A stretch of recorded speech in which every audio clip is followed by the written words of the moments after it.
തിരുമേനി തമിഴ്നാട്ടിലുള്ള ശവം അല്ലേ? ഏയ് അല്ലേ? തന്നെത്താനാണല്ലോ നടക്കുന്നത്. ശിവ ശിവ, ഇതെന്താ സഞ്ചരിക്കുന്ന ആശുപത്രി? അവിടെ നിന്നേ. എന്തു പറ്റി? ഭയങ്കര ക്ഷീണമാണല്ലോ. പനിയാണ് തിരുമേനി, ഒരു രക്ഷയും ഇല്ല. ആശുപത്രിയിൽ എങ്ങാനും കിടക്കാൻ പാടില്ലായിരുന്നു? ഒരു വിശേഷമില്ല തിരുമേനി, ഡോക്ടർമാര് മൊത്തത്തിൽ സമരത്തിലല്ലേ. അവിടെ സൂചി കുത്താൻ പോലും സ്ഥലമില്ല. മരുന്ന് ഗുളിക മേടിച്ച് വീട്ടിൽ പോയി ചുരുണ്ട് കൂടി കിടന്നോളാം. നിക്കാൻ വയ്യ. ഡ്യൂപ്പേ, നമ്മുടെ പ്രജകളുടെ കാര്യം കഷ്ടം തന്നെ. എന്റെ പൊന്നു തിരുമേനി, ഇഷ്ടം പോലെ പനികളല്ലേ ഇവിടെ പടർന്ന് പിടിച്ചേക്കണത്. ഡെങ്കിപ്പനി, പന്നിപ്പനി, തങ്കമ്മപ്പനി, ഈച്ചപ്പനി, കൊതുക് പനി, പിന്നെ എന്നു വേണ്ട തക്കാളിപ്പനി വരെ.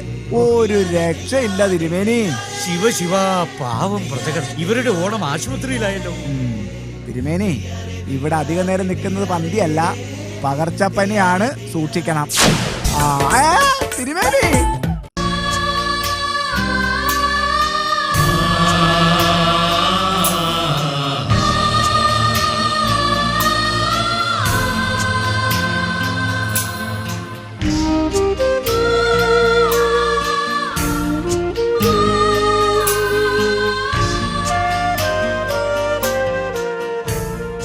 ഡ്യൂപ്പേ, ആരോ മരിച്ചെന്ന് തോന്നുന്നല്ലോ.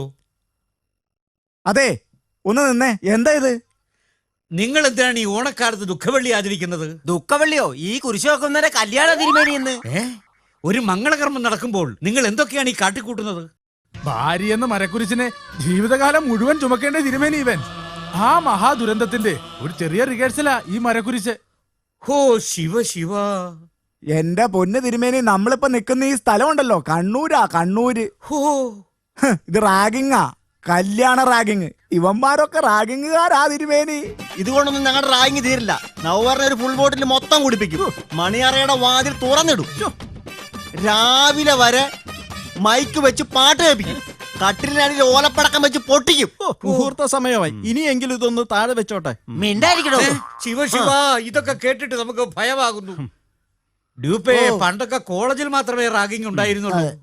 ഇപ്പൊ കല്യാണത്തിനിടയ്ക്കും റാഗിങ്. എന്തായാലും നമുക്ക് ഒന്ന് ആശ്വസിക്കാം. ഇവര് വെട്ടും കുത്തും കൊലപാതകങ്ങളും മാറ്റിവെച്ചല്ലോ. എന്റെ പൊന്നു തിരുമേനി, അധിക സമയം ഇവിടെ നിന്നാ ഇവന്മാര് നമ്മളെ പിടിച്ച് റാഗ് ചെയ്ത് കളയും. അതെ അതെ, നമുക്ക് പോകാം. അതായിരിക്കും ഭംഗി. എവിടെ പോയാ? അവര് പോയപ്പോട്ടെ, നമുക്ക് ഇതിനെ കൊണ്ട് പോകാം. പ്രിയപ്പെട്ട സ്നേഹസാഗരം കുടുംബശ്രീ പ്രവർത്തകരെ, നമ്മളേവരും ഇന്നിവിടെ ഒത്തുകൂടിയിരിക്കുന്നത് ഓണാഘോഷ പരിപാടി ചർച്ച ചെയ്യാനല്ലേ തിരക്കിനാണ്, ഞാനങ്ങ് വിട്ടുപോയി. പ്രിയപ്പെട്ടവരെ, ഈ വേളയിൽ ഒരു സുപ്രധാന കാര്യം നാം നിങ്ങളോട് പറയാൻ ആഗ്രഹിക്കുന്നു. ഒരു ശീലാവധി നിൽക്കുന്നു. അവളുടെ രഹസ്യ ഏർപ്പാട് വലുതും പറയാനായിരിക്കും. പുരുഷന്മാരുടെ അയൽക്കൂട്ടംകാരും ഓണാഘോഷം നടത്തുന്നുണ്ട്. എന്തു വില കൊടുത്തും നമുക്കത് പൊളിച്ചടുക്കണം. ഇക്കാര്യത്തിൽ നമ്മൾ ഏവരും വർഗബോധം കാണിക്കണമെന്നും ഒരു പ്രസിഡന്റ് എന്ന നിലയിൽ ഞാൻ ആഹ്വാനം ചെയ്യുന്നു. ആഹ്വാനം ചെയ്തിട്ടൊന്നും ഒരു കാര്യമില്ല. കഴിഞ്ഞ കൊല്ലത്തെ നമ്മുടെ ഓണപരിപാടി ഒറ്റയടിക്ക് കൊളവാക്കിയത് പ്രസിഡന്റിന്റെ കുടിയം കിട്ടിയ ഒറ്റ ഒരാളല്ലേ. അതുകൊണ്ട് ബൈജു അണ്ണൻ ഈ പ്രാവശ്യം ഈ പരിസരത്ത് പോലും വരാൻ പാടില്ല. എന്റെ ഭർത്താവിനെ കുറിച്ച് നിങ്ങൾക്ക് ആർക്കും ടെൻഷൻ വേണ്ട. കുടിയന്മാരറിയാതെ കുടി നിർത്തുന്നതിനുള്ള ശാസ്ത ഫാർമസിയുടെ ഒരു ലേഹ്യം ഞാൻ അങ്ങേർക്ക് കലക്കി കൊടുക്കും. അങ്ങേർക്ക് ഒട്ടുക്കത്തെ കുടി നിർത്താൻ പറ്റിയില്ലെങ്കിൽ പിന്നെ ഞാൻ എന്തിനാ നയൻതാര എന്ന പേരും കൊണ്ട് നടക്കുന്നത്? സെക്രട്ടറി, കലാപരിപാടികളുടെ ലിസ്റ്റ് വായിക്കോ. നടക്കുന്നു.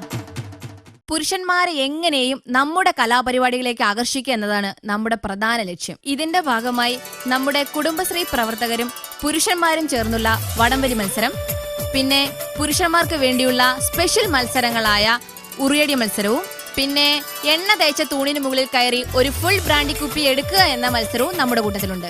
കള്ള് വെച്ചുള്ള പരിപാടിക്കൊന്നും ഞാനില്ല. ഇതൊക്കെ ഒരു രസമല്ലേന്നേ? ആ രസമൊന്നും ഇവിടെ വേണ്ട.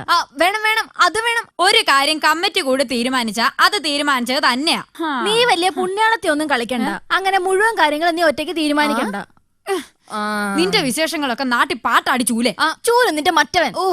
കള്ളൂടിനാണെങ്കിൽ എന്റെ കെട്ടിനെ പറഞ്ഞല്ലോ നിന്നെ ഞാൻ ഇന്ന്. നീ എന്നെ തല്ല പറഞ്ഞോടി.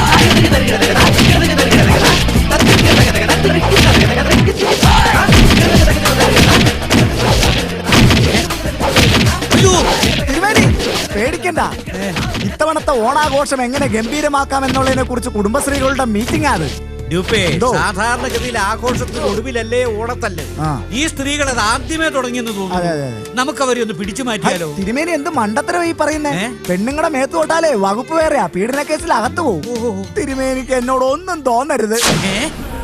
ഡ്യൂപ്പേ